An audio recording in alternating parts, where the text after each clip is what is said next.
Hello guys, welcome back to my channel. आज हम सीखेंगे ट्राउज़र की स्टिचिंग इजी वे में। सबसे पहले हमें फ्रंट पार्ट का आसन सिल लेना है पूरी गोलाई से। जिस तरीके से हमने कटिंग करी थी ऐसे ही से गोलाई से सिलना है।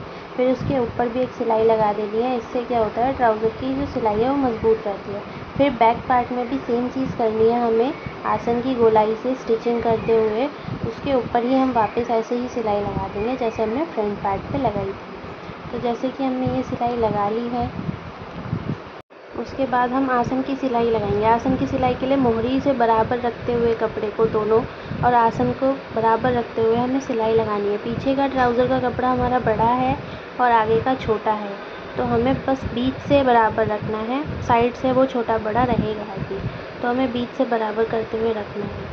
हमारी आसन की सिलाई लग चुकी है। उसके बाद हमें क्या करना है, हमें जेब लगानी होगी इसमें। और सबसे पहले हम मोहरी देख लेंगे। हमने मोहरी के लिए जैसे कि 2 इंच ही रखा था, तो हम 2 इंच की एक सीधी लाइन खींच देंगे। हमें बस इतना ही फोल्ड करना है, इससे ज़्यादा नहीं करना। इसके बाद हम इसमें जेब स्टिच करेंगे, तो सीधी साइड में फ्रंट साइड में आपको 5 इंच की जेब के लिए निशान लगाना है और आधा आधा इंच रख के एक सीधी सिलाई मार लेनी है।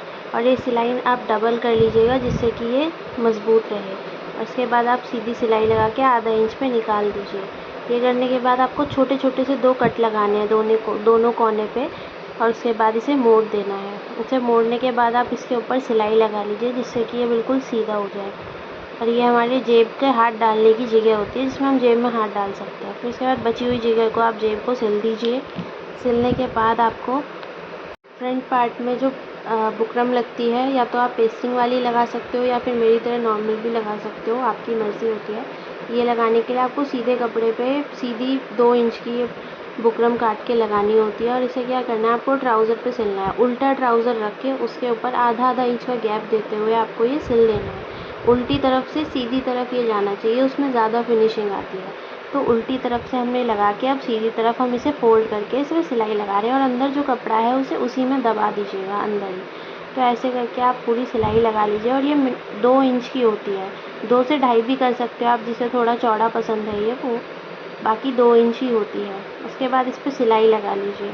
ये कंप्लीट होने के बाद आपको बैक पार्ट में क्या करना है, लास्टिक लगानी है। लास्टिक लगाने के लिए आपको पहले ट्राउज़र बराबर नाप के देख लेना है, और जो लाइन आएगी उसे एक सीधी लाइन खींच लीजिए कि यहाँ पे आपके ट्राउज़र की सीध आ रही है। ये लाइन खींचने के बाद आपको इसमें लास्टिक डालनी है। लास्टिक डालने के लिए सबसे पहले आपको इसे फोल्ड करना है। जितना कि आपने निशान लगाया था बस वहीं तक आपको फोल्ड करना है। पीछे वाला और आगे वाला लेंथ में लंबाई सेम ही होती है, बस चौड़ाई में अंतर होता है ट्राउज़र में। तो इस तरीके से इसे फ़ोल्ड कर लीजिए और बीच में लास्टिक का अपना गैप दे दीजिएगा। आप 1 या 1.5 इंच या 2 इंच की लास्टिक लगा सकते हो। मैंने इसमें 1.5 इंच की लास्टिक लगाई है। तो लास्टिक लगाने के लिए इसमें जगह छोड़ते हुए उसके बाद हमें नाप लेना है, और नापने से 4 इंच कम लास्टिक डालनी है। जैसे अगर आपका 20 है तो आप 16 लास्टिक डाल सकते हो, 20 इंच है तो 16 इंच लास्टिक डालिए। और जितना भी आपकी कमर का एक पीछे का हिस्सा है उसको आप 4 माइनस कर लीजिए। अगर आप टोटल में लास्टिक डाल रहे हो तो आपको टोटल 8 इंच माइनस करना है। उसके बाद आपको लास्टिक को पूरी तरीके से खींच के दोनों तरफ से डबल डबल सिलाई मारनी है, क्योंकि लास्टिक में ढीली सिलाई मारने से लास्टिक निकल सकती है। उसके बाद आपको ये ट्राउज़र की लास्टिक जब भी डालें तो दोनों तरफ से लास्टिक को खींचते हुए इस पर सिलाई मारनी है बीचों बीच। इससे क्या होता है, बिल्कुल लास्टिक प्रॉपर लगती है, हिलती नहीं है। उसके बाद आपको ट्राउज़र को दोनों तरफ से बराबर रखते हुए सिलना है।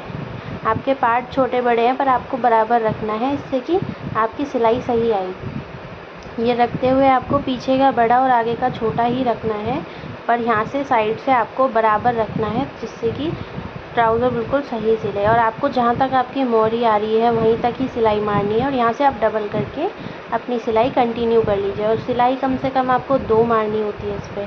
डबल सिलाई मारने से कपड़ा मजबूत रहता है, क्योंकि इस कपड़े में धागे निकल सकते हैं, इसलिए मैंने 2 सिलाई मारी है। तो ऐसे ही दूसरी साइड से भी हम सिल लेंगे ट्राउज़र को। दोनों कपड़े बराबर रखते हुए आपको ये सिलना है।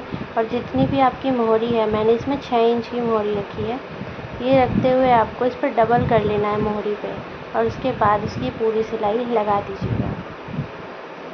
पूरी सिलाई हो जाने के बाद आपको चेक करना है आपका कपड़ा कहीं से दबा तो नहीं है। उसके बाद आपको मोहरी तैयार करनी है। मोहरी कैसे तैयार करेंगे, हम इसको फोल्ड कर देंगे। जो भी आप नीचे कपड़ा बचा हुआ है ना, इसे आप फोल्ड कर लीजिए। 2-2 इंच की हमने मोहरी बनाई है। हमने आपको बताया था कि 2 इंच की मोहरी, हमने 2.5 इंच एक्स्ट्रा लिया था कटिंग के वक्त, 2 इंच मोहरी के लिए और आधा इंच ऊपर के लिए। तो जैसे कि इसमें दिख रहा है आपको, हमने ये मोहरी पूरी मोड़ ली है और ये मोड़ने के बाद हम इसी में से सिलाई बाहर निकाल देंगे। और ये हमारी मोहरी भी तैयार हो चुकी है। अब आप देख सकते हैं मोहरी कुछ इस तरीके से बिल्कुल प्लेन बनाई है हमने। अगर आपको डिज़ाइन वाली मोहरी चाहिए तो आप कमेंट कर सकते हैं, हम डिज़ाइन की मोहरी भी आपको सिखा देंगे। ट्राउज़र तैयार हो चुका है।